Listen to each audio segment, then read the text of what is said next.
자, 중세 문화의 성격을 볼게요.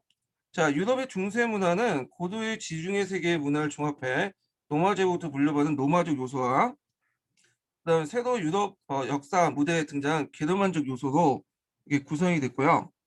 자, 그래서 이제 이 두 요소가 보편교회로 이제적인 어떤 교회로서 중세교회로 통합되고 규제했으며 이 중세교회는 봉건사에 밀접하게 연결돼 있기 때문에 기독교적 성격과 봉건적 성격을 동시에 지니고 있다. 이렇게 보시면 돼요.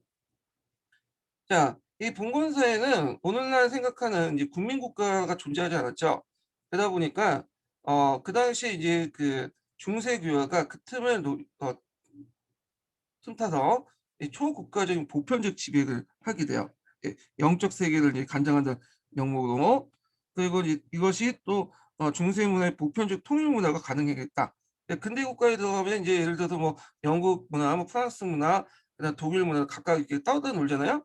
근데 중세교에서는 기독교라는 어떤 문화의 보편성에 따라서 이 같이 통합해서 이제 얘기를 하죠. 이런 것들이 가능했다는 거죠. 자, 그다음에 이제 그 내용도 있는데 요거는 뭐 각자 보세요. 네, 요거는 뭐 그렇게 중요한 내용이 아니니까 넘어가고 뒤에 이제 중세 교회부터 먼저 볼게요. 자, 이 중세 교회는 거의 초국가적인 강력한 조직체예요. 예. 지금도 이 카톨릭 같은 경우에는 상당히 조직화돼 있죠. 초국가적인 조직만 또 가지고 있고요. 그래서 교황은 이 교황청을 이제 정점으로 해서 교회 조직은 교황으로서 교황청에는 교황을 보좌하는 많은 관리와 서기도 있고 교황 다음에 이제 고위 서기자 추기경이 있고 추기경에 의해서 교황을 선출했다. 그다음에 그 밑에는 이제 또 뭐냐면 대주교가 있고 예. 그다음에 이렇게 그 대주교를 보좌하는 뭐 성당 참사회가 있고 등등등 이런 하부 구조인 구교도 있고 그래서 이렇게 이제 피라미드 형태로 돼 있어요. 교황, 추기경, 대주교, 그다음 하부 고고, 그다음에 일반 요 밑에 장원의 밑에 교회 뭐 이런 그 수도원 뭐 이런 식으로 교황을 정적으로 이렇게 개서화된 조직을 가지고 있다는 거. 자, 그래서 이제 또 이런 조직을 유지하기 위해서 이제 교회법을 만들어요. 교회법. 그래서 교회법에 입각해서 독자적인 어떤 재판권도 가지고 있고요. 그다음에 인제 대개 보면 이 교회법 위반된 사람은 벌금형을 받게 되죠. 이런 것들이 주교에 적지 않는 수입원이 되고 그다음에 또 교황이 그 뭐냐면 정치적으로 행사할 수 있는 또 권한도 있죠. 성사금지령이야. 성사금지령은 그 당시 이제 그 주교들에게 주군들의 파문을 처해지는 방법이죠. 파문. 자, 주군들 파문을 처하면 그 당시 군주나 이런 사람들이 파문을 처하면 그 일대를 아예 성사를 못하도록 하는 수 있어요. 그래서 그 지역에 있는 그 시민들은 성사를 못하거든요. 그래서 이제 이런 것들에서 이제 성사 금지령을 내 가지고 뭐냐면 그다음에 주군이나 왕, 군주, 제후들에게 정치적 영향력을 행사할 수 있었다. 이렇게 보시면 돼요. 자, 교회 수입 계속 얘기해 볼게요. 교회 수입은 앞에 말하는 교회법을 위반했을 때 내는 벌금 외에도 그 외에도 이제 교구세, 어, 그다음에 교구세도 있고 교회세도 있고 그다음에 주교나 수도원의 강대한 자원도 소유하고 있었고요. 그때 이제 또 앞에서 언급한 초입세, 성직자에 취임한 사람들에게 그 교양의 모든 수익 교양의 모든 수익을 바치는 이 초입세 같은 것도 있었고 등등 여러 가지 세금도 존재하기 때문에 재정도 빵빵했죠. 자, 그래서 13세기 때 교황청 수입은 그 모든 유럽의 군주와 국왕의 수입보다 더 많았다. 예, 이렇게 이제 보시면 되고요. 이걸 칠성사를 통해서 그 유럽인들은 일상생활 모든 관여했다. 그래서 칠성사를 받아야지만 구원을 받고 천국에 갈 수 있기 때문에 이게 되게 중요한 거야. 예. 그래서 나중에 신교들은 이 칠성사 폐지를 주장하죠. 이 성사 폐지를. 그래서 이제 나중에 이건 신교 등장할 때 관련된 내용을 좀 더 얘기를 해드릴게요. 자, 그러면 이제 여기 이제 교회 조직을 한번 좀 다시 한번 정리를 해 볼게요. 이 서강자하고 서기에 있는 교회 조직을 한번 정리를 해 보면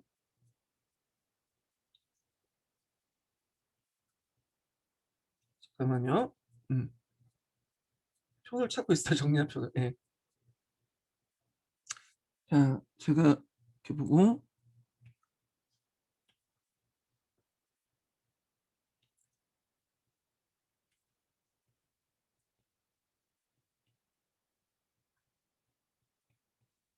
자, 여기 교황청이 있으면 여기 이제 크게 세 부류를 볼 수 있어요. 교회 조직을요. 재속 성직자들. 이 재속 성직자들은 이제 일반 민간인들 대상으로 신도를 대상으로 같이 살면서 세속에 같이 살면서 살아가는 사람들이죠. 성직자들. 네.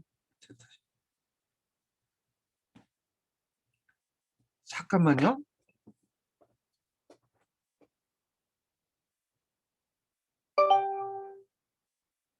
여보세요? 야, 지금 강의 도중인데 나중에 연락할게.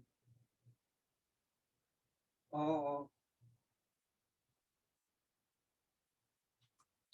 어. 죄송합니다. 네, 다시 할게요.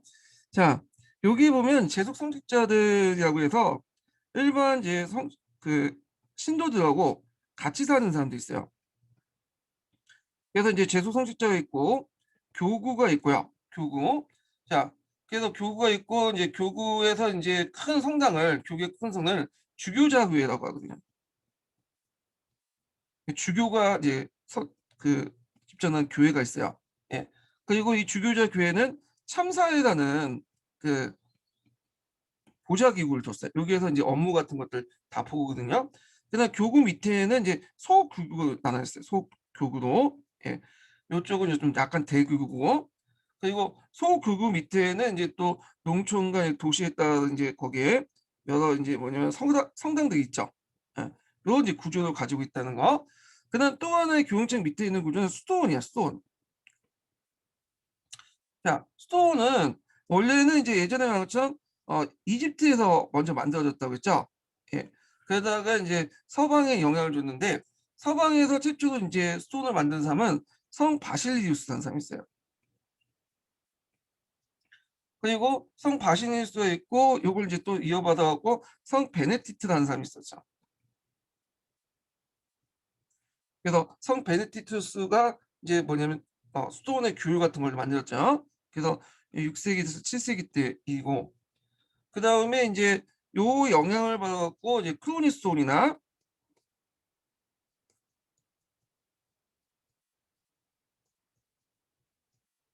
그다음에 이제 시트 교단 이런 것들이 등장하죠. 예. 크로니스톤은 우리 개혁 운동과 관련돼 있고 이 시트 교단 같은 경우에는 이제 뭐와 관련되냐면 개간 사업 같은 것들을 많이 해요. 이 사람들이. 자, 그다음에 스톤에도 좀 파생되었지만 좀 성격이 다른 승단들이 존재하는데 얘네들은 도시나 이런 데 돌아다니면서 이제 탁발을 들면서 시주하고 그런 성단들이죠. 이걸 탁발 승단들이 등장해요.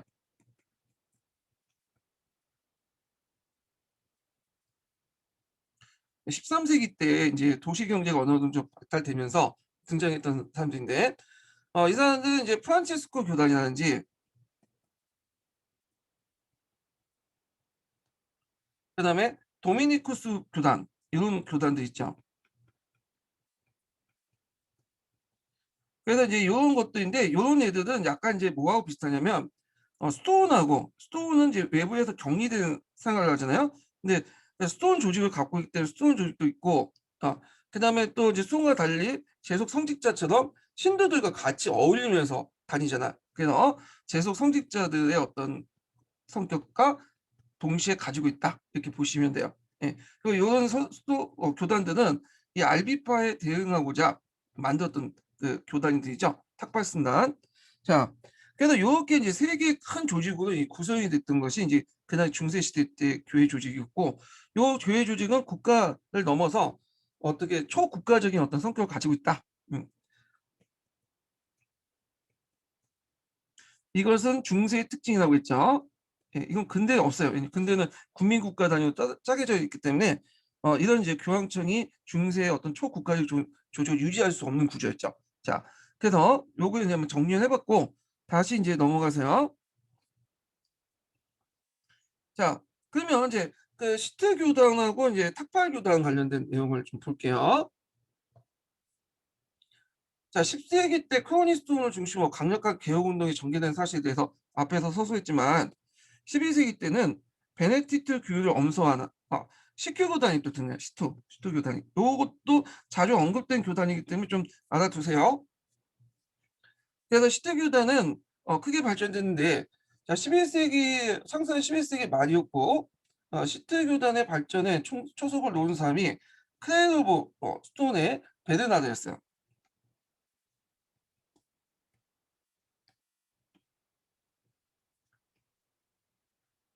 자, 그 정력적인 노력에 의해서 12세기 초에 5개 교단이었던 5개였던 교단 수도는 수도는 그가 죽으면 343개로 증가했고, 13세기 말에 그 수가 다시 배로 늘었죠.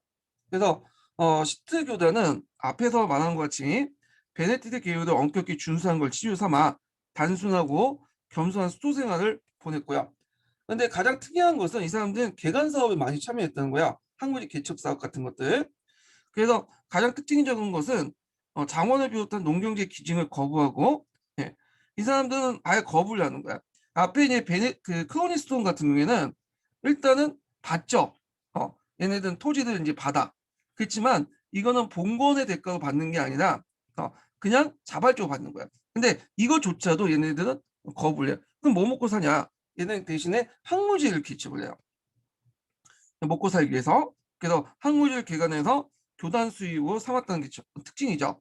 그래서 이 사람들은 항무지 개척함으로써 특히 이제 예를 든 게 뭐냐면 영국의 요크쇼의 항무지 개척을 들 수 있죠. 이걸 목양주로 바뀌었고, 그래서 이제 이때 영국의 양모 생산의 중심지가 된 것은 시트교대 개간 사업의 결과였다. 예, 그 사례로서 하나 기억을 해두시고요. 자, 그 다음에 이제 탁발교단의 등장을 볼게요. 23세기 때 들어가면 탁발교단들이 등장하죠.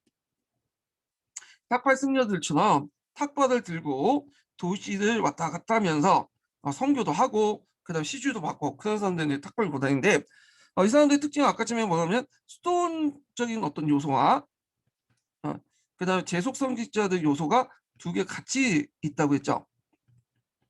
그러면 탁발 교단들이 왜 등장했냐? 그 배경이 여기 나왔어요.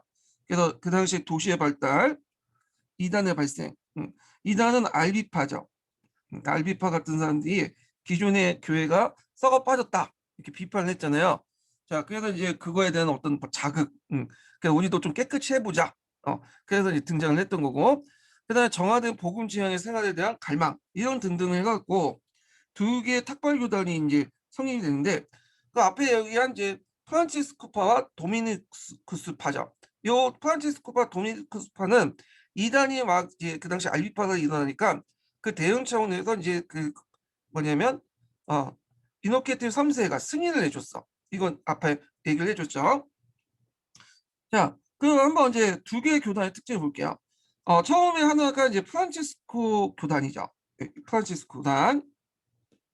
자, 이 프란치스코 교단을 뭐라고 얘기하냐면 작은 형제라는 제가 있어요. 작은 형제.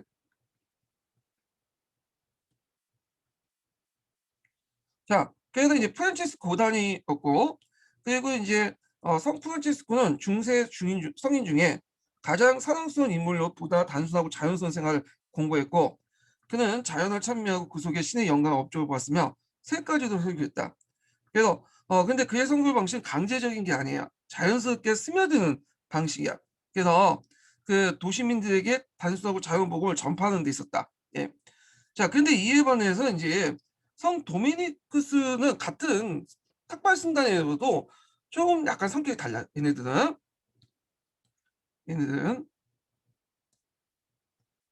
자, 얘네들 뭐냐면 그 설교자 형제라고 또 부르죠.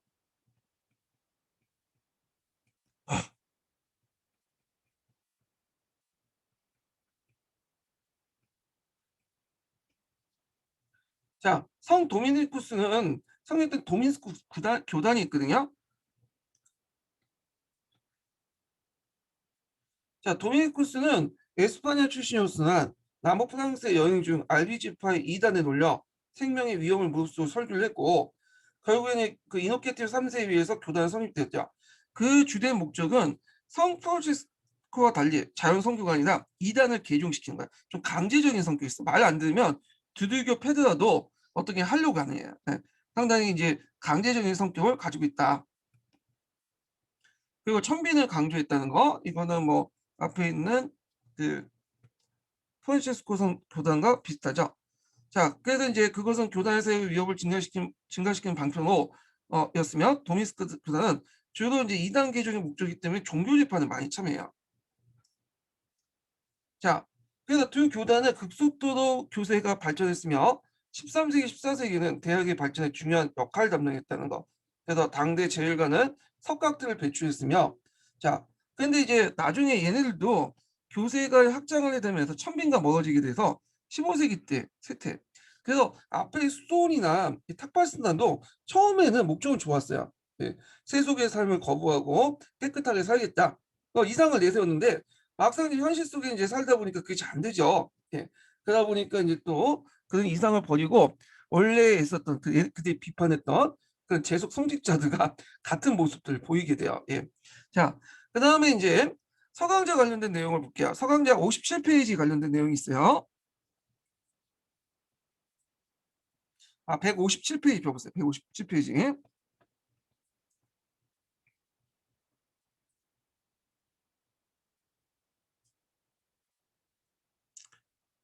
자, 여기 이제 157페이지 보면요. 예, 잠깐만요. 예, 저도 여기 펴보고.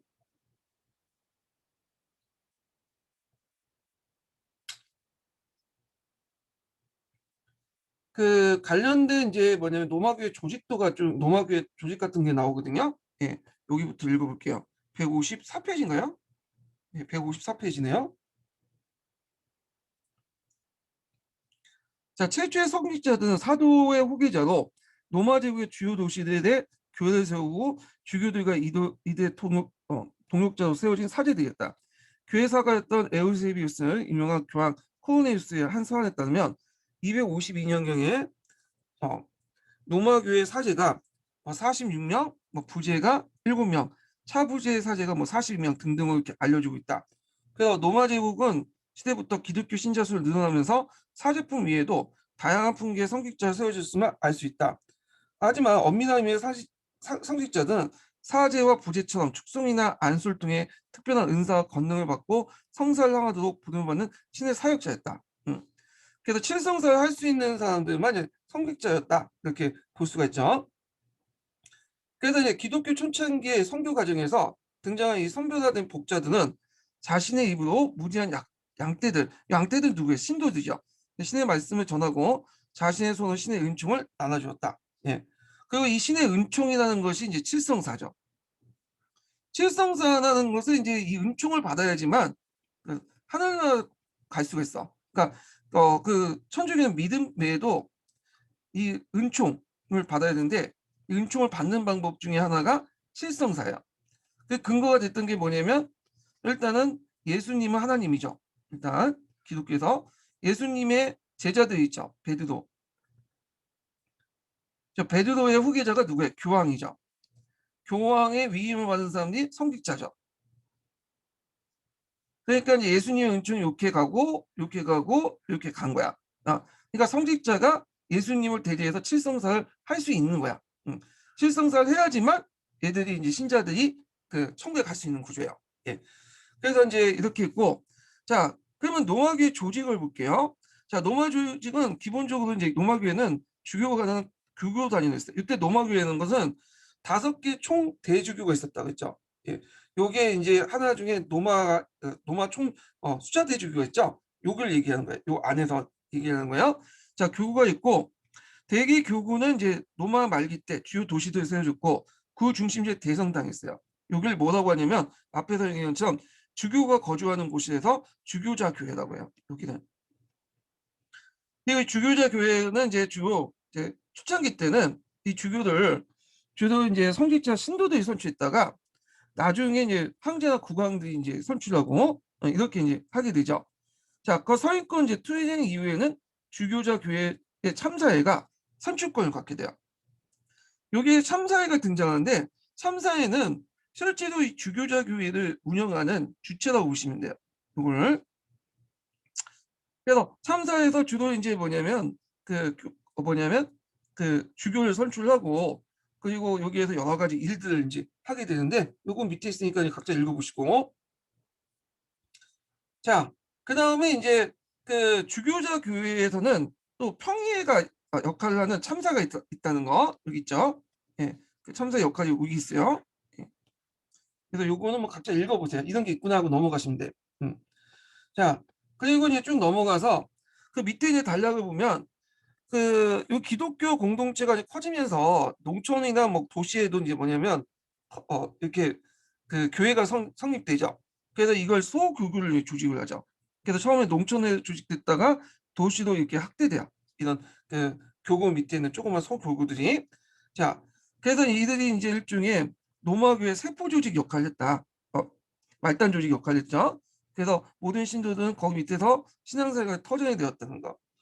그래서 인제 있고, 그래서 이제 목자의 사명할 때 사제들은 그들에게 맡긴 양떼의 영혼을 위해 기도하고 설교하면서 칠성사 가운데 주교의 권한인 서품과 견제를 제하고는 세대 경건, 임종, 성체, 교회 성사를 집정을 했다는 거. 자, 그래서 얘네는 이제 주로 가나국의 주교가 배정하거나 혹은 얘네들 임명을 후원자에 제공한 수익원, 음 그다음에 11조 이런 것들을 통해서 생계를 이었고 또는 구호 활동을 펼쳤다. 뭐 이런 내용도 있어요. 자, 그다음에 인제 수도원과 관련된 내용. 요 앞에서 얘기한 건 재직 성직자 관련된 얘기고 요 한편부터는 수도원과 관련된 내용이에요, 여기는요. 자, 수도원의 기원에 대해서는 앞에서 언급을 했죠. 이 수도원의 기원은 그 노마 시대 때부터 거슬러 올라가요. 예. 그 당시에 이제 교회가 커지면서 좀 부정부패가 많아지니까 그 당시 동방 이집트를 중심으로 해 갖고 이때 인제 수도원 운동이 일어나고 되고 이것이 인제 6 세기 때 이제 서방에도 영향을 줘요. 그래서 인제 그 바실리우스라는 사람이 그 큰 역할을 하죠. 그래서 이 바실리우스가 여기 있죠. 그래서 바실리우스는 일정한 규칙을 따르며 공동생활하는 수도성직자든 세속 속에서 평시도의 영혼을 보살피는 재속성직자와 더불어 교회에 대한 한 축을 확고하게 자리 잡는 데 큰 역할을 했다. 이렇게 보시면 돼요. 예. 그래서 성 바실리우스를 비롯한 수도원들의 이제 운동들의 특징들을 얘기하는 거야. 여기는요.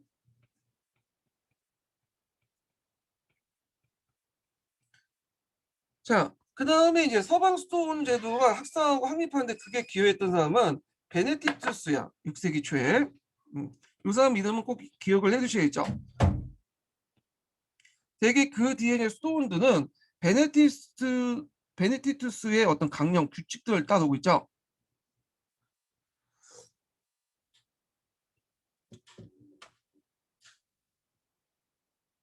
자, 한번 읽어보면 동방에 나온 기존의 이제 규칙들과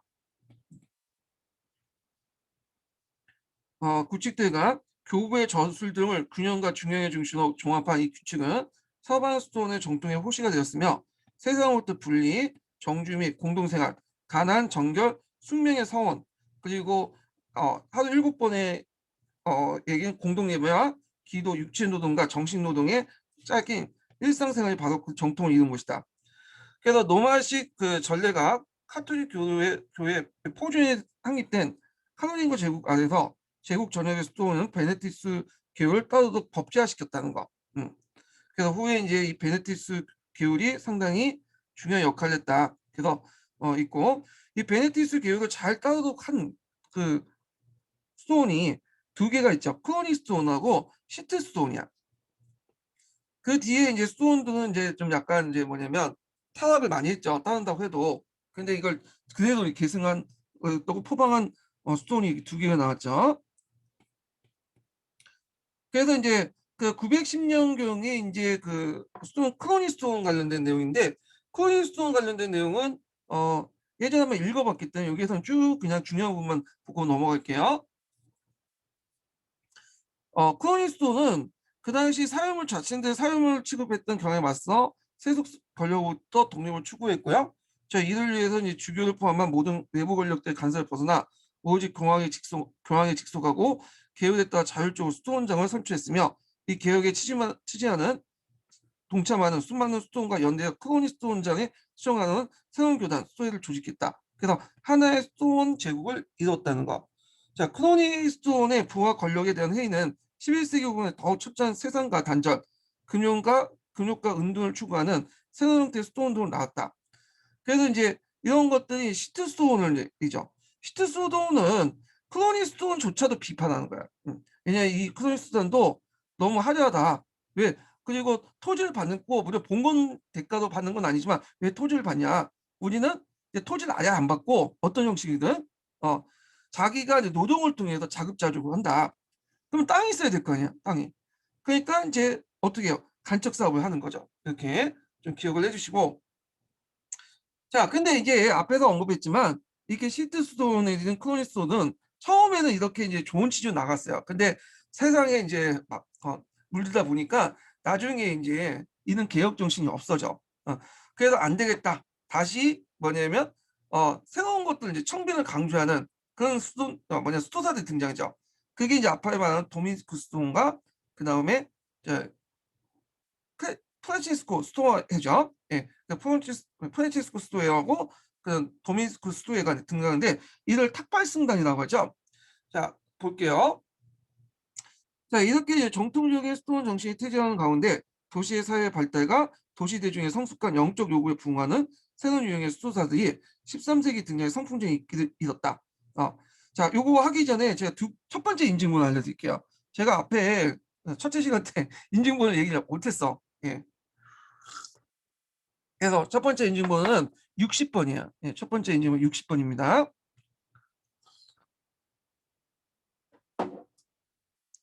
자, 이들이 말하는 수도성직자의 간주하는 삶. 그러니까 재속성직자들의 활동적인 삶. 활동적인 거는 이제 뭐냐면 일반 신도들과 같이 어울리는 삶이고, 간주하는 삶은 일반 신도들과 벗어나서 따로 이렇게 자기들끼리만 생활하는 삶이죠. 이걸 결합을 시켰어. 그래서 수도성직자와 재속성직자의 특징을 결합을 시켰고요.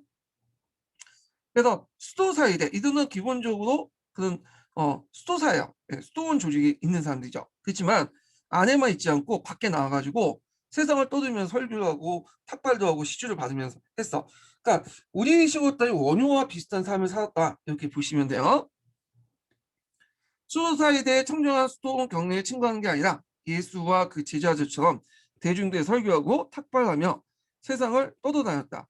자, 그래서 이제 에스파니아의 도미니쿠스 신부가 성립한 성 도미니쿠스회가 있고 또는 설교자 형제가 있죠. 그다음 이탈리아에서 아시 출신의 프란치스코가 성립한 성 프란치스코 또는 작은 형제 같은 것이 이제 대표적인 탁발소이고, 자, 이들은 무엇보다 세속의 대중을 설득하고 개조하면서 사도의 미덕을 실천하고자 했다. 그래서 이렇게 이제 그 재속 성직자, 수도 성직자의 신분을 주축으로 한 중세교회는 모든 기독교인들이 가장 중요한 영적인 봉사를 제공했는데 그 영적인 봉사가 칠성사죠. 예. 그들에게 이제 세를 주고 설교하고 미사하고 집전하면서 자신들의 속죄를 위해서 축복을 위한 기도를 하고 죄를 사해주고 망자의 명복을 빌어주었다. 자, 그래서 이제 있고 그 당시 중세 시대 때 뭐냐면 이 성직자들은 유일하게 라틴어 읽고 쓸 수 있는 사람들이에요. 물론 이제 일부 학자들은 이제 또 있지만 대부분 사람들 왜냐면 그 당시에는 라틴어가 국제였고 그래서 속어도 있었지만 뭐 속어도 제대로 읽지 못한 사람들이 대부분이었죠. 99%가 문맹이었다 보시면 돼요. 근데 대부분 읽고 글을 쓸 수 있는 라틴어를 할 수 있는 사람은 중재 성직자들이었어. 그러다 보니까 이제 자연스럽게 중세 시대 때 초기나 중기 때 학문의 중심지는 대학이 들어서기 이전에 그 교육기관은 성직자들이 이제 그 장악했죠, 교육을. 그래서 성직자들이 문자와 지식을 독점했기 때문에 오랫동안 수도원과 교회는 대학이 등장하기 이전까지는 학문기관이자 교육기관 역할을 했다. 그 대표적인 게 이제 스콜라 같은 것들 있죠. 스콜라. 이 스콜라가 이제 교회 부속 학교잖아요. 예, 그래서 여기에서 뭐 스콜라 철학도 발생을 하고 그러죠. 자, 그래서 이런 것도 좀 기억을 해두시고, 그 다음에 중세교회 또 특징이 이 사람들이 이제 또 거대 영지를 소유하고 있는 경영의 주체들이야. 그래서 그 당시 전체 농경제 3분의 1이 종교기관에 소속돼 있는데 그게 좀 약간 말이 안 되지만 상당히 많이 이제 소유하고 있었어요. 근데 이런 것 때문에 되게 이제 봉건제 틀 속에 들어갔고 세속 권력이 지배를 받게 되는 거야. 세상에 공짜가 없잖아. 토지를 세속 권력부터 받으면 당연히 그에 대한 봉건적 의무를 해야 되겠죠. 자, 그러니까 이제 이거에 대해서 이제 수도원들은 이거 우리 안 받겠다. 그래서 그럼 뭐 먹고 사냐? 얘는 아까 좀 항무실 들어가 시투 수도원은 개간 사업을 해서 두각을 나타나죠. 그래서 이 개간 사업을 이제 열심히 했다. 그다음 그 밑에 나트륨 공유회가 있어요. 예. 그래서 나트륨 공유회와 관련된 내용이 또 한번 여기서 언급되어 있는데 한번 읽고 넘어갈게요. 자, 중세교회에서 가장 두려운 기능은 개인과 사회에 대한 통제였고 성직자들의 죄와 벌의 갖가지 예화와 그러니까 에피소드죠. 종교 교리 등을 앞세워 개인적 도덕을 규율했다. 그래서 이제 4차 야트의 공의에서 그 당시 모든 신자들에게 의무된 고해 성사 활동에서 개인의 양심을 감찰했으며 그리고 결혼 성사 활동에 부부의 성생활까지 규제한 간섭이 있었다. 자, 그래서 이제 또한 그래서 4차 나트 공의의 내용 결정 내용도 포함돼서 이거 기억을 해두시고요. 기출 나왔죠. 물론 이거 외에도 이제 되게 많아요. 앞에 이제 전 시간 때 제가 설명했으니까 그 내용 참조를 해주시고 도덕적 권위와 사법권을 통해서 이단은 물론 사회적 이탈 행위 및 집단을 규정하고 배제시켰으며 노동과 공정가격, 이자 등의 일련의 규범을 제시해서 사회 경제 윤리를 지도했다. 요거는 이제 중세시대 경제관 관련돼 갖고 뒤에 있으니까 좀 얘기를 할게요. 자, 그래서 그 밑에 있는데 요거는 한번 그냥 각자 읽어보세요. 시험 문제 나올 가능성이 없기 때문에 그냥 맥락만 파악하고 이제 쭉 읽어보시고요. 자, 그러면 다시 개론 넘어가서 자, 학문의 부활부터 볼게요. 학문의 부활. 자, 여기 이제 봉건사의 전반적인 안정을 이제 바탕으로 유럽은 11세기 때 들어서 사회와 문화 모든 면에서 스스로 자각하고 눈부신 독자적인 발전을 하게 되는데 가장 특징적인 현상이 이제 에스파냐 이후에 이른바 재정복과 십자군에 나타난 유럽 세계 이슬람에 대한 반격이었다. 그래서 이제 유럽 세계에 대한 유럽 세계 이슬람 세계에 대한 반격이었다. 근데 이제 요 재정복 운동과 이제 요 재정복 운동이 이베리아 반도를 지배하는 거잖아요. 그리고 그 당시 이슬람 세계 십자군 같은 경우에는 이제 밖으로 나가는 거죠. 다 이제 이슬람 세계로 눈을 뜨잖아. 근데 이 이슬람 세계에 영향을 받게 돼. 왜냐면 전쟁을 하다 보면 이게 이제 부정적으로 이제 사람도 죽이고 그러지만 또 그 적의 어떤 그 여러 가지 장점도 받아들이고 그런 것들을 하게 되거든요. 그러다 보니까 이슬람의 여러 발달된 문화를 이제 접하게 되죠. 그래서 이제 유럽인들의 시야가 넓어지고 당시에 있어서 일종의 선진 문화였던 고도로 발달된 사회생 문화와 접촉하게 되고 그들로부터 많은 것을 유럽인들이 배우게 되었다. 자, 그 중에 이제 여러 가지 있지만 제일 좁은 철학적인 측면에서 볼 때 아리스토텔레스 철학이에요. 예. 그래서 이게 유럽의 전해죠. 이게 예전에 기출문이 나왔죠. 예, 아리스토텔레스 철학. 그래서 주로 이제 그 이베리아 반도 있죠. 이베리아 반도. 예, 보면 학문의 근거지가 토렌토라고 있죠. 그 밑에 있어요. 예, 여기에서 받아들여. 예. 자, 그럼 이 당시에 그 이슬람을 통해서 중세 시대 때 뭐 어떤 이슬람 문화가 들어왔나 이걸 좀 볼게요. 자, 이슬람 문화는 이제 여러 방면에 들어오긴 했는데 일단은 그 철학이 있죠. 철학. 철학이 있는데 좀 아리스토텔레스 철학이 들어왔어. 이슬람부터. 아리스토텔레스 철학은 원래 그리스 철학이잖아요. 예. 그래서 원래 유럽의 문화의 소산인데 이것이 이제 중동에 들어가서 알라 있죠. 알라의 신의 증명을 알라를 철학적으로 증명하기 위해서 이 아리스토텔레스 철학을 많이 이용해요. 거기에다가 이제 플라톤 철학도 이용하죠. 그래서 신플라톤 철학도 좀 들어와. 원래는 이건 조금 들어온 거고 신플라톤 철학은 중동보다는 주로 비잔틴 제국에 들어오거든요. 하여튼 조금씩 들어왔고 자, 하여튼 이 아리스토텔레스 철학과 신플라톤 철학을 이용해 갖고 그 당시 이제 알라의 위대한 어떤 권능이라든지 알라의 존재감을 증명하려고 했어. 네, 그 당시 이슬람학자들이. 그래갖고 자기들끼리 또 이제 우리가 생각한 뒤에 나온 유명 논쟁이나 보편 논쟁 있죠. 유명론하고 실제론 간의 논쟁도 하고 결국에는 이분 시나 같은 사람들도 등장하고 이런 사람들도 아키나스에 또 영향을 주고 그러죠. 하여튼 이런 그리스 철학이 들어왔고 그 외에도 의학이라든지 이런 것들이 들어왔죠. 그다음에 여러 가지 뭐 과학기술, 화학이라든지 등등등 이런 것들이 이슬람 세계에서 많이 들어오게 돼요. 특히 이제 그 여기 들어오는 지역은 주로 이베리아 반도, 토렌토를 중심으로 이베리아 반도에서 들어오게 되는데 일단 이베리아 반도에서 재정복 운동이 일어났잖아요. 재정복 이전부터 이제 유대인들이 거기에 살면서 그 뭐냐면 아랍어를 라틴어로 번역을 해갖고 복음을 시켰고 그 다음에 이베리아 반도 이후 재정복 이후에는 알폰소 6세가 이 토렌토를 점령하고 나서 거기에 있는 이제 서적들 아랍어 서적들을 다 이제 뭐냐면 유대인 학자들이나 뭐 이런 사람들 동원해갖고 또 번역을 했고 라틴어나 다른 유럽의 언어 번역을 시켰죠. 자, 이런 것들이 유럽의 그 이슬람의 철학이라든지 의학이라든지 등등 여러 것들이 뭐냐면 반영시키는 전파시켜주는 큰 역할을 했다. 그 다음에 이슬람 외에도 발달된 그 학문을 또 전파시켜준 통로가 있었는데 이게 비잔틴이야. 자, 비잔틴 제국에서는 주로 이제 뭐가 들어갔냐면 신프라톤 철학이 주로 나왔어. 네, 요게 주예요. 요게 여기서 이슬람 세계에서도 들어오긴 하는데 여기에서 이제 주로 연구했거든요.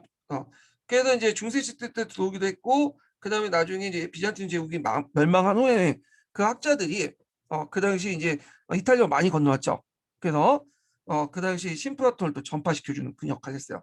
여기 이제 서강자에도 있거든요. 그래서 요거는 서강자 할 때 같이 이제 구체적인 내용을 살펴보기도 하죠. 자, 그럼 계속 읽어보면 이슬람 세기까지 여기서는 9세기까지 아리스토텔레스의 모든 저작이 아랍어로 번역되었고 이들 번역에서 신프라톤 학파의 일부 저작도 번역되었다. 자, 그래서 그때 이제 이슬람 세계와 유럽인들 연결해 시켜 준 사람이 누구냐면 유대인 학자들이에요. 네. 이 유대인 학자들이 아랍에서 열심히 연구한 그런 철학들을 다시 번역을 시켰었어. 네. 그래갖고 그 당시 이제 이렇게 있고 또 이 아리스토텔레스 철학은 또 이슬람과 유대교를 또 조화시키는데 노력을 했고요. 자, 이런 아리스토텔레스 저작이 일부는 시칠리아에서 그리고 대부분 에스파냐 토렌토에서 라틴어로 번역되어 12세기 후반에 아랍 학자의 주석과 더불어 유럽에 소개되었다. 요게 요번에 시험 문제 나왔죠. 토렌토 아리스토텔레스 요게 20년 기출 문제 나왔어요. 그리고 요의 영향을 받아서 이제 스콜라 철학이 탄생하는 배경이 되죠. 그럼 유럽에서는 아리스토텔레스 철학은 몰랐냐? 좀 약간 알긴 알았어요. 근데 그 비잔 저기 뭐야 중동층 잘 몰랐어. 왜냐면 고대에서 중세에 넘어가면서 이 로마에서 익혔던 이 아리스토텔레스의 연구 경향이 맥이 끊겼어요. 예. 그리고 중세 시대 들어가면 사람들이 좀 아예 몰라 그 어떻게 치고 알고 그냥 예전에 고대 그리스의 아리스토텔레스 철학자가 있구나 정도만 이름 정도만 들어온 거죠. 그리고 약간의 그 이론적인 거 이런 정도만 알고 있었지 뭐 아리스토텔레스 철학의 어떤 유명론이니 그런 원건 실제론이 그런 개념들은 이해를 못했어요. 근데 이걸 이슬람에서 받아들인 거죠. 예. 그래서 이제 이해를 하기 시작한 거야. 예. 그래서 로마 제국 몰라고 유럽에서 알려진 유일한 아리스토텔레스 철학이라는 것은 고작 보에티우스가 번역한 논리학에 관한 초보적인 논문에 있었고 이 아리스토텔레스 전작 모든 그 저서들은 이때 이제 전부 소개되면서 유럽 중세 학문에 크게 자극될 수밖에 없었다. 그래서 사실 중세 학문은 어떤 의미에서 아리스토텔레스 사상체계를 어떻게 기독교 고리의 토대 속에 융합시키는 문제를 중심으로 전개됐다고 가언이 아니다. 그래서 후에 이제 우리가 보편 논쟁이라든지 그 다음에 이성과 뭐 신앙의 어떤 걸 중요시 여긴 것인가 이런 논쟁들은 다 그 아리스토텔레스 철학이 들어오면서 이 아리스토텔레스 철학을 어떻게 기존의 교부 철학과 플라톤 철학을 바탕 교부 철학과 융합을 시키느냐 그게 이제 하는 과정에서 나타난 거죠. 자, 그 보편 논쟁이나 뭐 이런 것들은 뒤에 좀 있으니까 다 그때 얘기를 하고요. 자, 그러면 중세 시대 때 이제 뭐냐면 학문과 문학 발달을 주도했던 그 교육 기관이 있잖아요. 예, 교육 기관의 변천 과정을 좀 볼게요. 중세 초기 때는 앞에서 한 것만 카톨릭 르네상스처럼 스톤이 그 역할을 했죠. 스톤원들이 스토사들이 주경 야독하면서 밤에 열심히 뺏겼죠. 그리스와 로마의 고전 문학들 막 뺏겼어. 그래서 번역하고 그 양피에 남겨뒀기 때문에 조금 남아 있었죠. 그러다가 이게 바뀌어지기 시작해요. 예. 그래서 그 당시 이제 12세기 들어가면 주도 기간이 바뀌는데 이게 뭐냐면 이제 주교 성당에 있는 부속 학교였어. 예.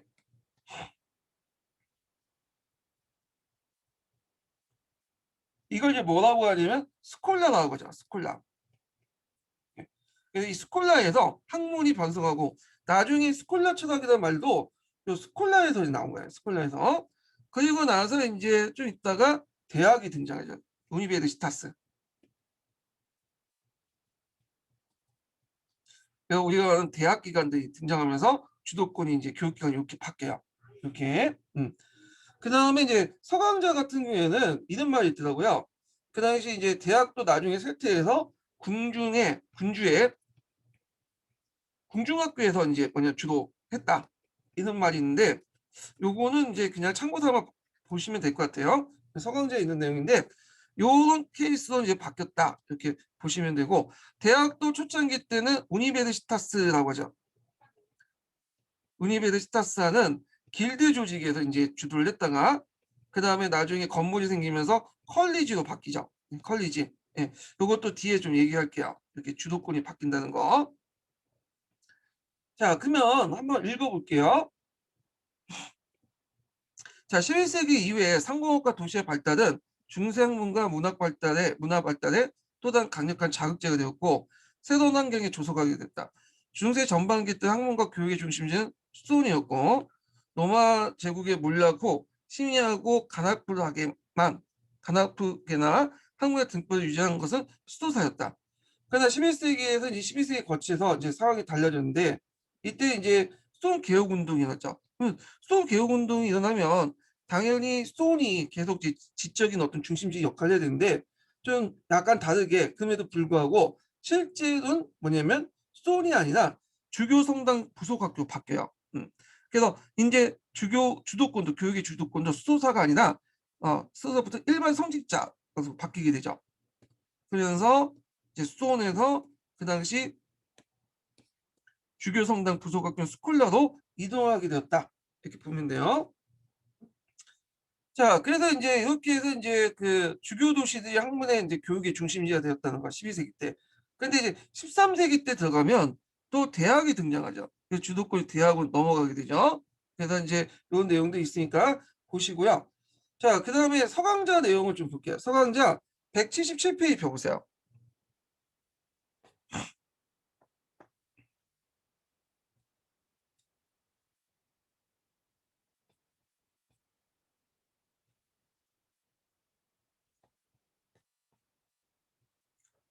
뒤에가 잠깐만요. 이게 잘못 적어놨나?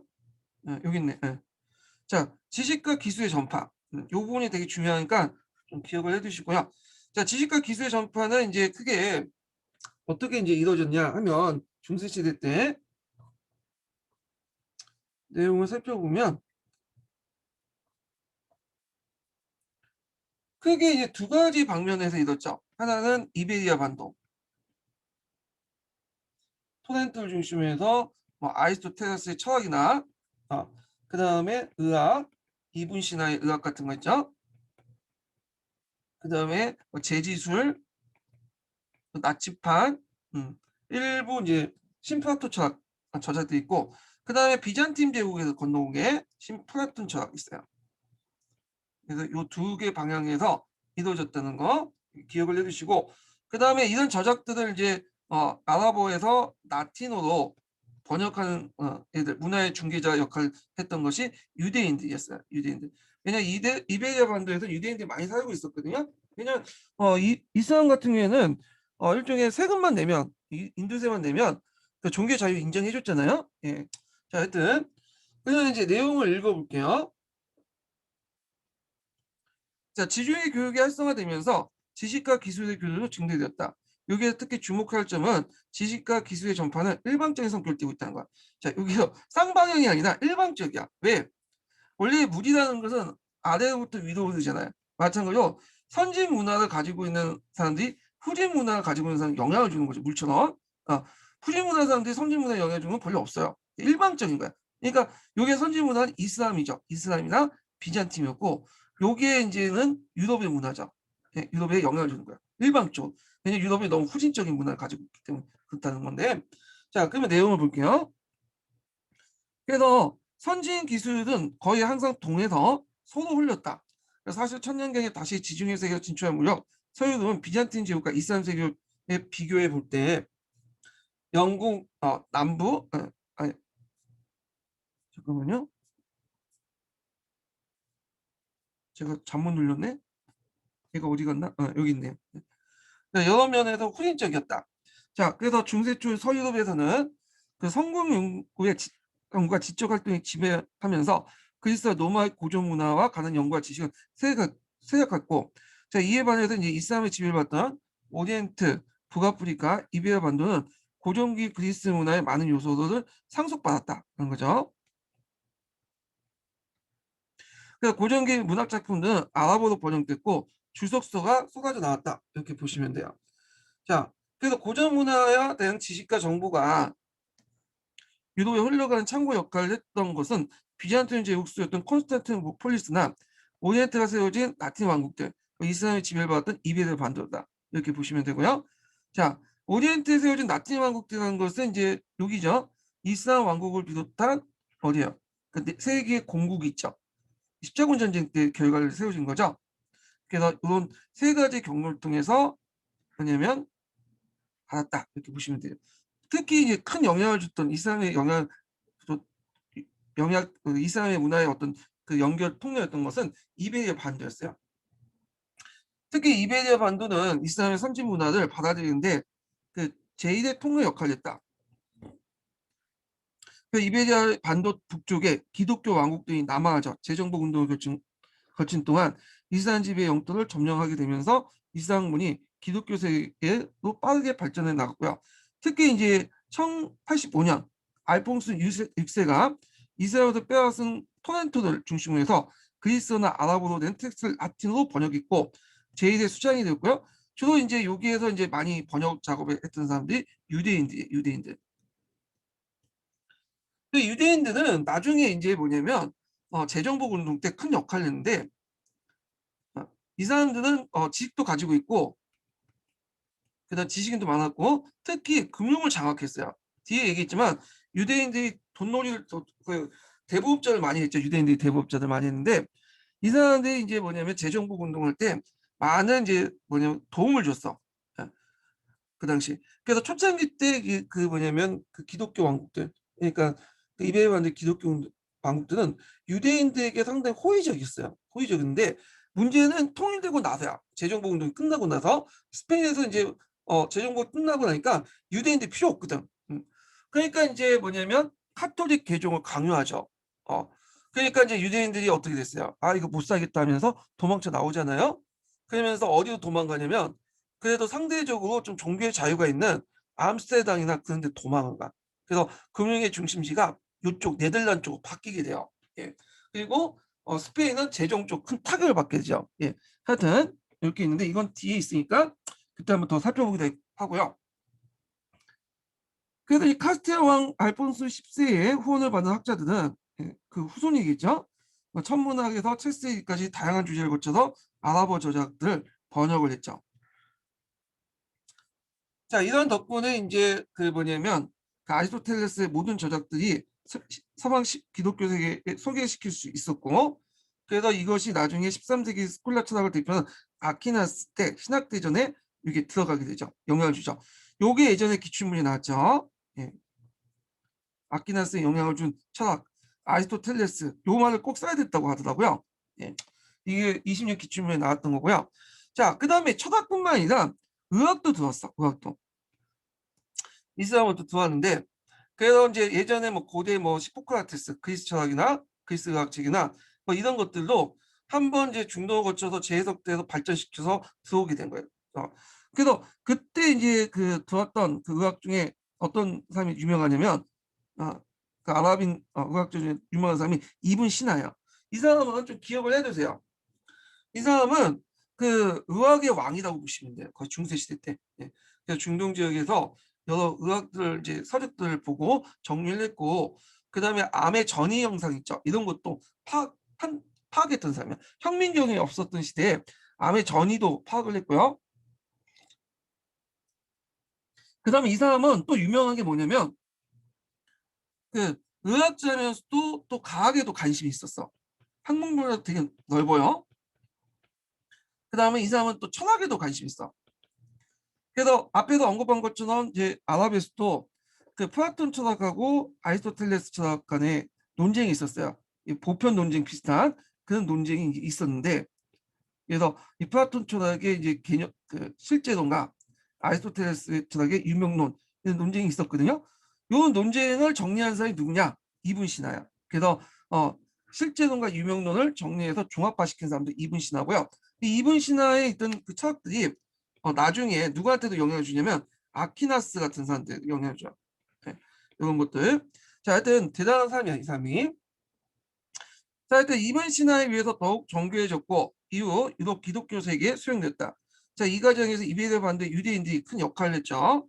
네, 문화의 중개자 역할을 했죠. 자, 11세기 말에서 12세기 초 이베르 반도를 새로 장악한 북아프리카 이슬람 왕조들은 그레나다 유대인들을 축출하고 이렇게 쫓겨난 유대인들은 다시 이베르 반도 북부의 기독교로 들어가게 돼.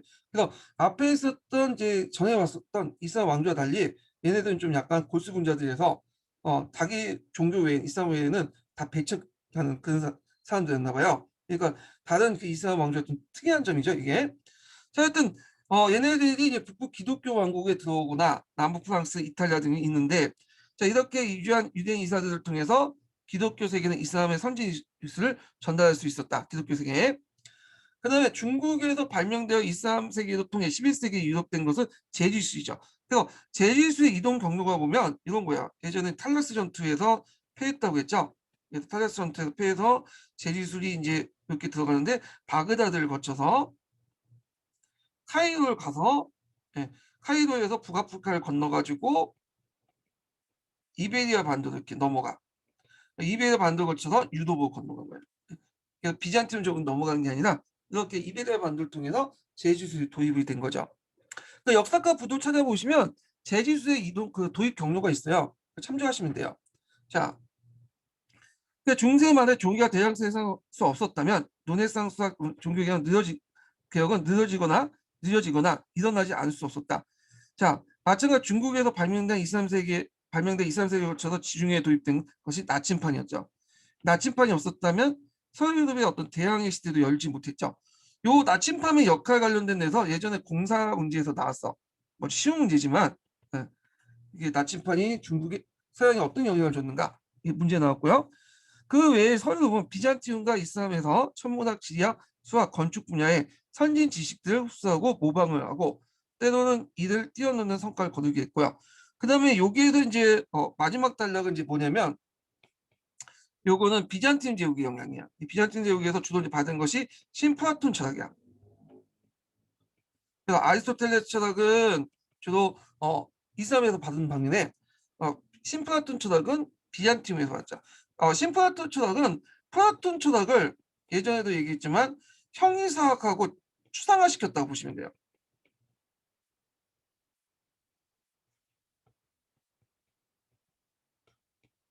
자, 그런 내용을 보는데 이게 이제 받는 계기가 이제 피렌체가 그러니까 비잔틴 제국이 그 신플라톤 철학을 이제 유럽사에 전달해주는 그 계기가 됐던 것이 1438년에 열렸던 핀란체의 공예예요.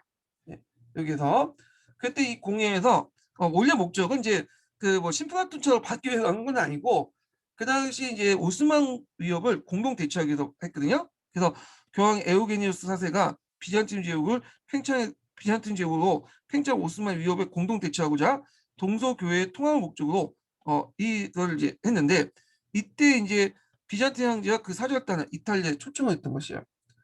그때 이제 그 황제와 그리스 종교 성직자로 구성된 고문단과 비잔티움을 대표하는 학자 700명이 핀란드에 모여서 협상을 벌였고요. 그때 이제 그 들었던 사절단 중에 한 명이 신플라톤 철학의 전문가가 있었어요. 그래서 뭐 이름은 뭐 애울 필요 없는데 게오르게 게미투스라는 사람이 있어. 그래서 게미투스 플라톤이라는 사람인데 이 플라톤 강연이 그 당시 핀란드 지식인데 큰 감명을 줬어. 그래서 나중에 르네상스 때 메디친 가문이 핀란드의 프란토 아카데미를 성립했고 고전 문화의 어떤 연구를 증진시키는 고전 그리스 문화에 대한 연구를 증진시키는 큰 역할을 했다. 그래서 여기 메디친가가 만들었던 프란토 아카데미 기억을 해두세요. 요거 교과서에도 있더라고요. 그래서 이제 이때 이제 여기에 주로 비잔틴 제국이 멸망한 후에 많은 학자들이 거기 가서 연구를 하기 시작했죠. 그래서 그 당시 이제 그 신플라톤 철학이 널리 유럽에 확산되었다. 이렇게 보시면 돼요. 자, 1453년에 콘스탄티노플 폴리스가 오스만 투르크 수중에 들어가자 다수의 그리스 지식인들은 서방 기독교 세계로 피신하면서 이탈리아 르네상스 발전에 고양시켰다. 예. 이렇게 해서 이제 좀 보시면 되고, 요때 그리스 지식인은 비잔티움 지식이라고 보시면 돼요. 왜냐면 비잔티움이 그 당시에는 그 영토가 콘스탄티노플 폴리스나 그리스 좀 있는 것에 불과했기 때문에 대부분 그리스인으로 구성돼 있었죠. 자, 그래갖고 이제 이렇게 해서 이제 한번 받고 다시 서양사 궤도로 넘어갈게요. 자, 중세 대학과 관련된 내용을 좀 볼게요. 중세 대학.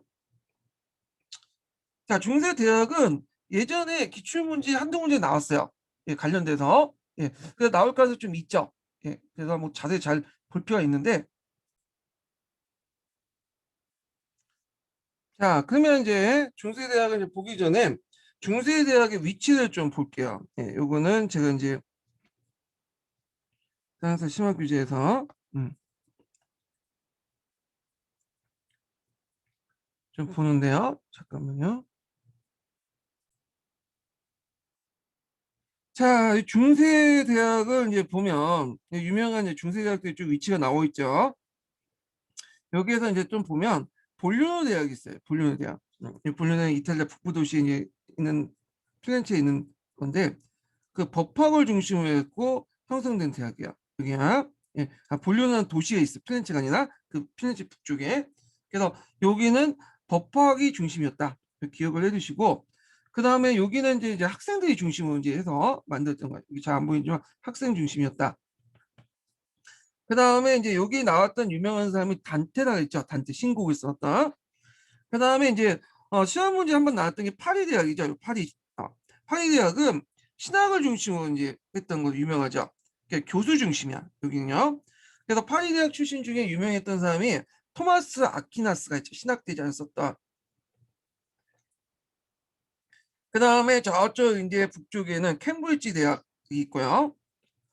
그래서 이제 옥스퍼드 대학의 교수와 학생들이 이제 이주하면서 만들었던 대학이 있고, 그 다음에 이 옥스퍼드 대학은 신학대학으로 유명한데, 이 옥스퍼드 대학으로 유명했던 사람이 이제 출신자로 위클리프가 있어요.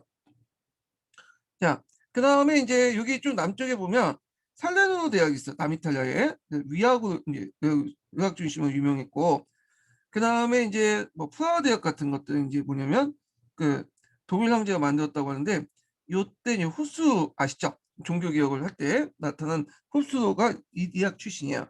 예.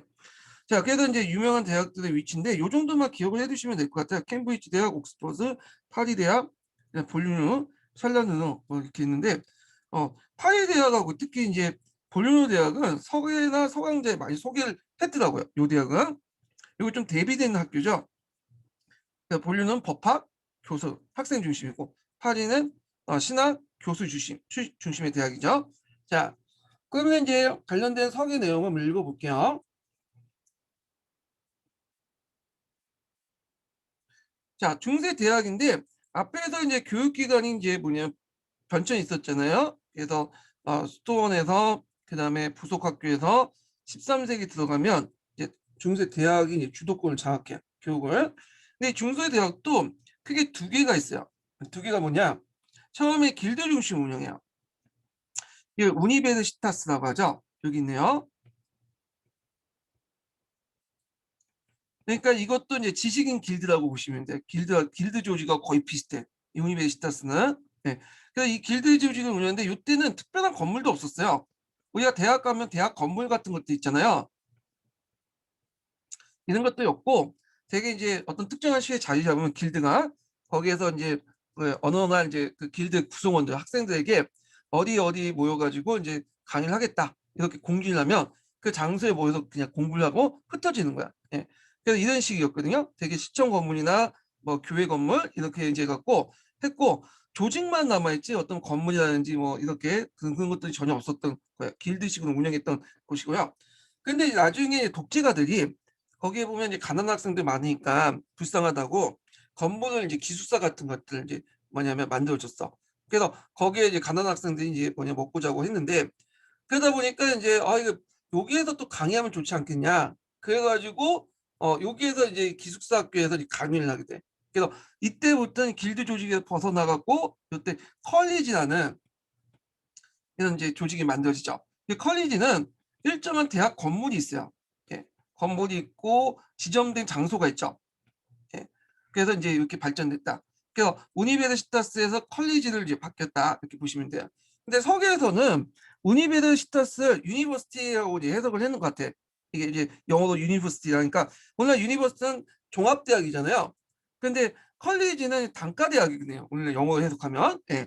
그래서 이제 그 우니베르시타는 종합대학, 컬리지는 단과대학. 그래서 종합대학 단과대학으로 발전됐다. 이렇게 얘기하는데 이건 현재적 입장에서 그냥 이렇게 영어 해석으로 이렇게 해석한 거고 실제는 조직 형태는 좀 달라요. 예. 그래서 발음은 비슷할지 몰라도 의미는 달라. 길드는 우리가 생각하는 길드 조직을 얘기하는 거고 그에 따라서 대학 조직도 그렇게 만들어졌던 거고 특정한 건물이 없어요. 얘네들은. 근데 컬리지는 대학 건물이 있고 이제 요게 그 대학 건물이 들었으면서 거기에서 이제 본격적으로 연구하고 공부를 하기 시작한 게 컬리지야. 예. 의미가 좀 달라요. 자, 그러면 한번 볼게요. 자, 유럽에서는 대학은 12세기 때 후반부터 13세기 초에 거쳐 시기 학생 또는 교사 조합에서 출발했다. 대학을 가리키는 유니베르시타스라고 하죠.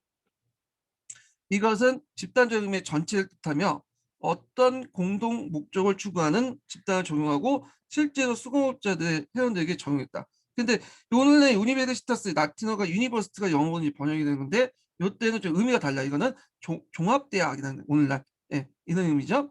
자, 그러므로 대학의 기원은 기본적 교육에 위한 길드였으며 이탈리아 남유럽에서는 학생 길드, 알프스 북쪽엔 교사 길드가 주였다.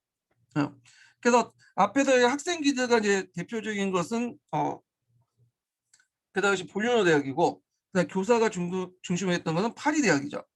자, 이러한 학생들 교사의 결합은 국왕이나 군주의 허가 없이 이루어질 수도 있었고 또한 연대 작가의 주목을 끌만한 일이 또 아니었기 때문에 그 당시 이제 여러 유럽의 유수 깊은 그 대학들이 설립연대가 가장 어떤지 잘 몰라요.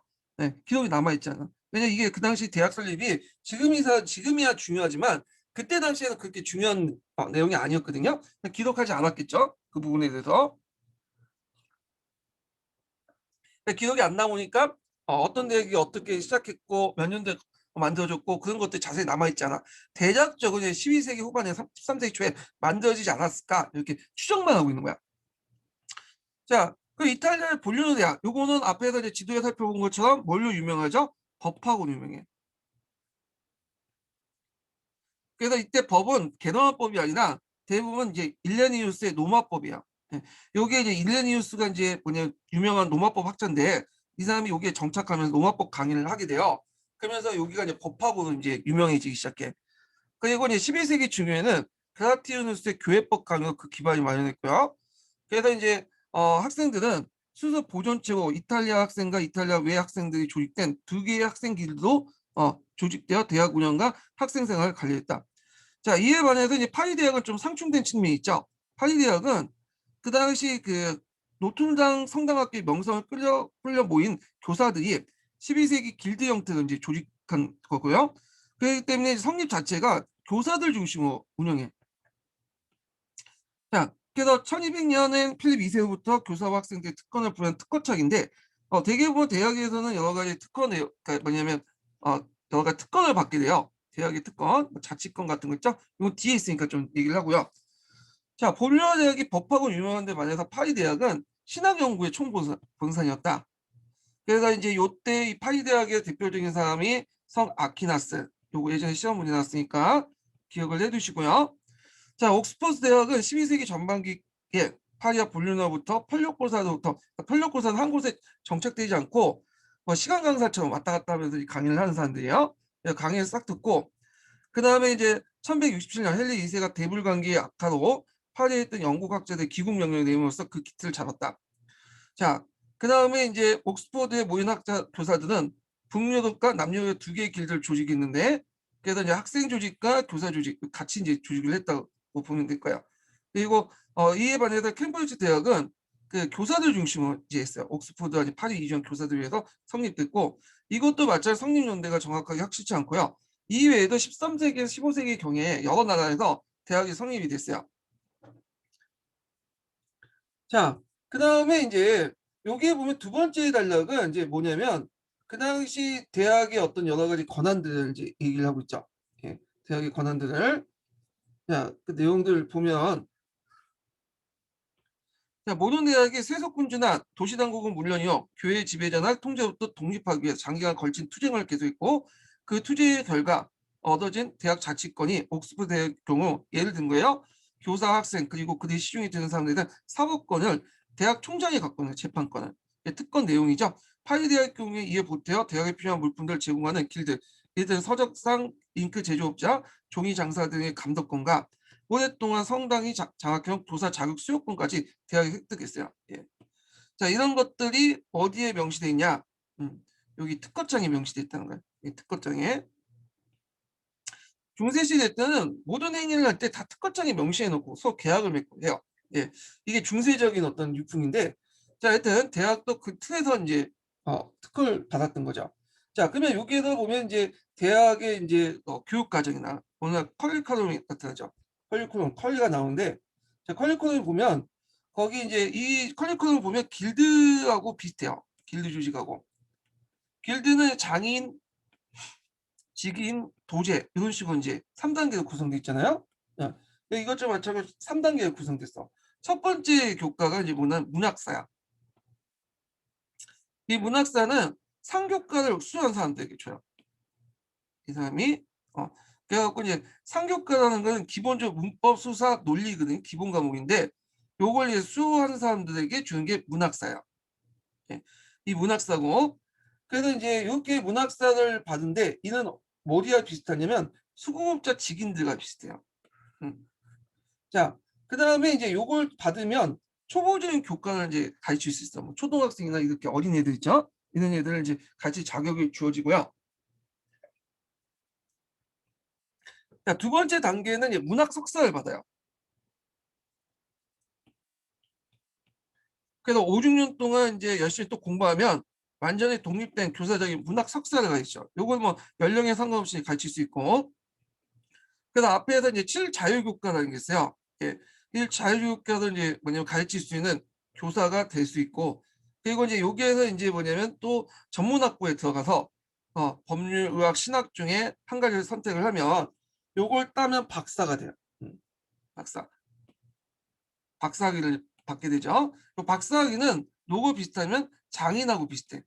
이제 그러니까 중세에서 여러 여왕격이 신학 박사인데 박사학위 중에 제일 따기 어려운 건 신학이에요. 신학. 법학과 의학이 아니라.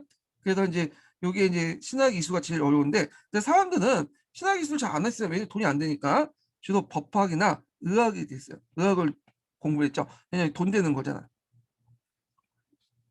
자, 하여튼 그래서 이제 문학 석사는 4년이 있어야 비로소 신학사가 됐다.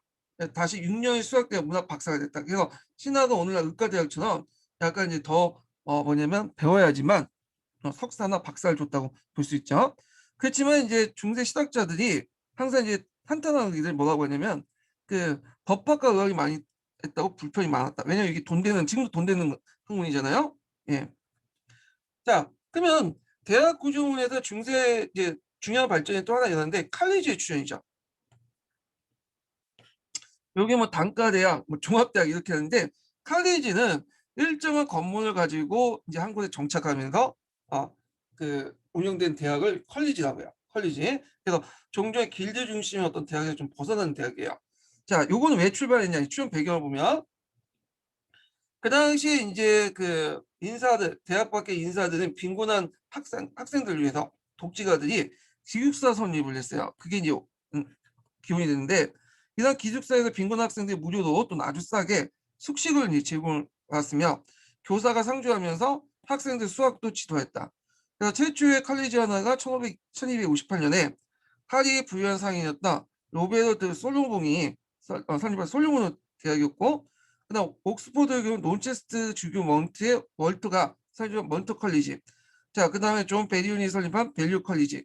뭐 이렇게 이제 있는데 대개 이제 이 칼리지는 성립자부터 강대한 토지의 지대를 기준으로 받아요.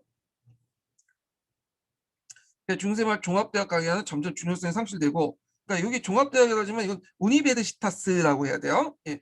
그래서 우니베르시타스는 돌아다니면서 이제 강의를 하는 거죠. 한 곳에 고정된 좀 있지 못하고 건물이 없다 보니까. 그래서 이제 이든 단과대학, 컬리지라는 것이 대학 교육의 대부분 중요한 부분을 장악했다. 자, 중세대학 학생들은 일단 성적에 속하고 성직자시고 삭발하였으나 그 언도는 반드시 경건한 것이 아니었다. 면학에 열중한 면들이 있는가 반면 술과 노래, 여자들이라는 청춘을 구가하는 낭만적인 동시에 방자한 면도 있었고, 그 다음에 또 이제 얘네들이 또 범죄 집단들이 많았어요. 범죄. 왜냐면 얘네들이 대학에 면세권이 있다 보니까, 그러니까 면세권이 아니라 뭐랄까, 음, 독자적인 재판권 있잖아요. 치해법권적인 어떤 기관이잖아. 그러니까 이제 세속 권력에서 재판을 받아야 할 범죄자들이 스며들어서 학생을 위장해갖고 또 학생이 되거나 그런 사람들이 되게 많았어요. 그래서 이제 그 예를 본 게 15세기 때 파리에서 가장 악질적인 범죄인 소굴이 바로 대학 뒤에 있다는 말이 이런 것 같아요. 그래서 상당수 많은 학생들이 범죄자 출신이었다. 이렇게 보시면 돼요. 예. 그럼에도 불구하고 대학은 중세 문화에 현저한 공헌을 했다. 예. 그래서 이제 대부분 저명학자들이 대학에 속해 있었고, 그리고 각 학부는 그 분야의 최고 권위자로 인정받고 있었다. 그래서 어느 교황은 종교 문제를 결정하는 데 있어서 파리대학, 여기 파리대학 신학부 유명하죠. 파리대학 신학부에 상의하지 않은 것 사관도 있었다. 그래서 대학 졸업생은 학식이 필요한 전문직 직업을 메꿨고요. 문학 석사는 교사, 그 다음에 학교장, 행정가로 진출했고, 법학 박사는 로마법을 사용하는 국가에서 법률가나 군주의 관리를 행사했고요. 교회 법학자는 교회 법정의 법관이 되었으며, 신학 박사는 신학 교수와 고위 성직자가 되었다. 그래서 13세기 이후에 중세 문화의 일반적인 발전은 대학의 시민바 매우 크다는 것을 할 수 있겠다. 자, 이렇게 이제 볼 수가 있고, 자, 그래서 중세 대학의 의의와 한계는 그 서강제에 자세히 나와 있어요. 그래서 서강제에서 찾아서 좀 보시는 것도 좋을 것 같아요. 그래서 서강제도 한번 보시는 것도 좋을 것 같고, 그럼 지금 서강제 읽죠? 예. 서강제 166페이지 펴보세요. 서강제.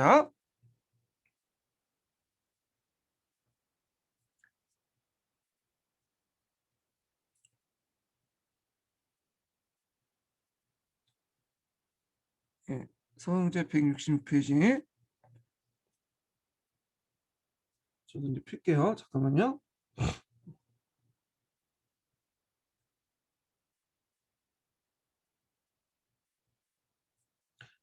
서강제 166페이지 보면 여기부터 이제 그 앞에는 스콜라처락, 이거 스콜라처락은 스콜라처락 때 한번 읽어보고요. 여기부터 해가지고 어디까지가 내용이냐면 되게 많네. 쭉쭉 넘어가서 네, 여기까지. 이게 서강제 내용이거든요. 여기까지가 서강제 주요 내용이니까 여기를 읽어봐야 되는데, 이거 보면 좀 읽으면 이제 좀 시간이 걸릴 거니까 요거는 좀 쉬었다 할게요. 이 부분은.